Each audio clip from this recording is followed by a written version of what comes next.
12 বছর থেকে কিন্তু আমরা 35 দাবি নিয়ে আসছি এবং এই দাবিটা থেকে আমরা পিছনে হাঁটতে চাই না। আজকে এই 35-এর জন্য আমার ভাইরা দেখেন আপনি গুলি খেয়েছে, রাবার বুলেট ছুঁয়েছে এবং বিগত সরকার কিন্তু আমাদের যেটা উপহার দিয়েছিল, আজকে তত্ত্বাবধায়ক সরকারও কিন্তু আমাদের প্রশাসন দিয়ে সেটাই উপহার দিয়েছে। আপনি দেখেছেন যে ডেট এক্সপায়ার দিয়ে, আপনি প্রত্যেকটা দেখেছি যে 2000 আজকে 24, কিন্তু তারা 2022 মেরেছে আমাদেরকে। ইভেন রাবার ছুঁড়েছে, টিয়ার গ্যাস ছুঁড়েছে, প্রত্যেকটা চোখ ধাঁধিয়ে গেছে। এখন পর্যন্ত আমি কানে শুনছি না, আমি জানি না এটা মানে অনেকক্ষণ ধরে সেই থেকে 1 থেকে 2 ঘন্টা হলো টিয়ার গ্যাস ছুঁড়েছে তারা, এবং আমি কিন্তু এখন পর্যন্ত কানে শুনছি না। এবং এত পরিমাণ চোখ ধাঁধিয়ে গেছে আমাদের প্রত্যেকটা বোনদের, ভাইদের চোখ ধাঁধিয়ে গেছে এবং আমাদের ছিল। আমরা 35 না নিয়ে আসলে আমরা ফিরতে চাই না। আমাদের সরকারের কাছে, প্রশাসনের কাছে আমাদের একটাই বিচার, তারা কেন আমাদের ভাইদের উপরে এরকম নির্মম নির্যাতন করলো, কেন আমাদের টিয়ার গ্যাস ছুড়লো, কেন বুলেট ছুড়লো। প্রিয় দর্শক বন্ধুরা, এই মুহূর্তে পাওয়া খবর, পুলিশ জনগণের উপরে গুলি বর্ষণ করে তাদেরকে লাঠিপেটা করছে। তারা চাকরির বয়স 35 বছর দাবিতে বিক্ষোভ মিছিল করছে। এই মিছিলের কারণে ডক্টর ইউনূসের বাড়ির সামনে পুলিশ শিক্ষার্থীদের উপর গুলি বর্ষণ করছে, তারা আহত হচ্ছে। প্রধান উপদেষ্টা ডক্টর ইউনূসের কাছে ছাত্রদের দাবি তারা চাকরির বয়স বাড়িয়ে 35 করা হোক। এই বিক্ষোভ মিছিল নিয়ে তারা বেশ কয়েকদিন ধরে রাজপথে, তাদের দাবি তারা আজকে ঘোষণা নিয়েই রাজপথ ছাড়বেন, এমনটা জানিয়েছেন। 30 বছর বয়স সীমারে কাটার পরে আমি ইনভ্যালিড, আমি পরিবার থেকে ইনভ্যালিড। আমার মা আমার সাথে ভালোভাবে কথা বলছে না, আমার বাবা আমাকে ইগনোর করছে। এখানে 30 বছর পরে মেয়েটাকে হত্যা করা হচ্ছে। ডক্টর মোহাম্মদ ইউনূস স্যারের কাছে দাবি জানাতে চাই, আমাদের দাবি যৌক্তিক, সারা পৃথিবীতে স্বীকৃত, সারা পৃথিবী স্বীকার করে নিয়েছে। 35, 40, 50, 59 পর্যন্ত আছে। আমাদের এটা অধিকার, আমাদের এটা দাবি, আমাদের এটা মৌলিক অধিকার। এটা থেকে বঞ্চিত করার অধিকার কারো নাই, আমরা কাউকে দেই নাই। এই বাংলাদেশের রাষ্ট্র ক্ষমতায় যারা থাকে তাদেরকে আমরা বসাই, আমরা তাদেরকে ক্ষমতায়ন করি, আমাদের জন্য কণ্ঠস্বর হবে, আমাদের জন্য কথা বলবে, কিন্তু আমাদেরকে বারবার ইগনোর করছে। 30 বছর যে সীমারেখাটা, ওই সীমারেখাটার পরে আমি ইনভ্যালিড, আমি রাষ্ট্র থেকে ইনভ্যালিড, আমি সমাজ থেকে ইনভ্যালিড, আমি পরিবার থেকে ইনভ্যালিড। আমার মা আমার সাথে ভালোভাবে কথা বলছে না, আমার বাবা আমাকে ইগনোর করছে, আমার বোনটা ধরছে না। এটা কি শাহবাগ থেকে আসার পরে এইখানে যখন আসি, এখানে পুলিশ ব্যাপকভাবে আমাদের উপর লাঠিচার্জ শুরু করে, টিয়ার গ্যাস ছুড়ে, গুলি ছুড়ে।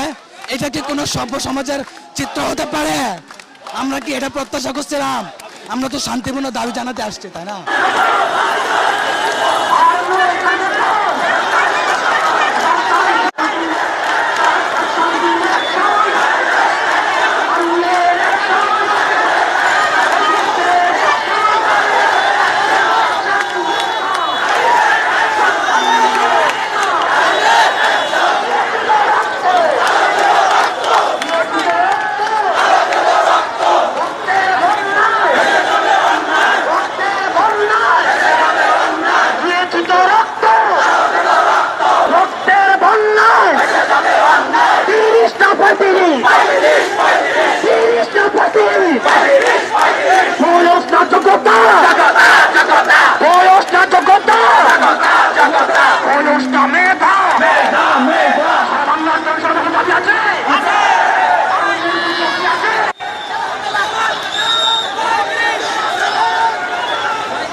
মেয়েটাকে হত্যা করা হচ্ছে, মেয়েটাকে জিম্মি করা হচ্ছে, মেয়েটাকে মেরে ফেলা হচ্ছে। আমরা মরে গেছি, আমরা আমাদেরকে আর কি মারবেন? তাই বলতে চাই, আগামী 1 ঘন্টার মধ্যে আমাদের যে প্রধান উপদেষ্টা, আমাদের অভিভাবক, উনি আন্তর্জাতিক মানদণ্ড অনুযায়ী চাকরির আবেদনের বয়সসীমা ন্যূনতম 35 এবং কোনো কোথাও ক্ষেত্রে উন্মুক্ত করবে। প্রধান উপদেষ্টা ডক্টর ইউনূসের বাড়ির সামনে চাকরির বয়স বৃদ্ধি নিয়ে ছাত্রদের বিক্ষোভ মিছিলের কারণে পুলিশ তাদের উপরে লাঠিপেটা করে এবং গুলি বর্ষণ করে। এ নিয়ে অনেক ছাত্র নিহত হয়। তাদের বিক্ষোভ, তারা ছাত্রদের বক্তব্য, স্বৈরাচারী সরকারের মতোই আচরণ করছে এই সরকার, পুলিশ কেন ছাত্রদের উপরে লাঠিপেটা এবং গুলি বর্ষণ করবে, এই নিয়ে তারা প্রচুর প্রতিবাদ জানিয়েছে। বর্তমানে 2024 সালে এই স্বাধীন দেশে এই অন্তর্বর্তীকালীন সরকারের এই সময়ে পুলিশ কেন আমাদের গায়ে গুলি করবে, পুলিশ কেন আমাদের লাঠিচার্জ করবে, পুলিশ কেন টিয়ার শেল নিক্ষেপ করবে, পুলিশ কেন আমাদের ছাত্র ভাইদের আহত করবে? আমরা এর বিচার চাই।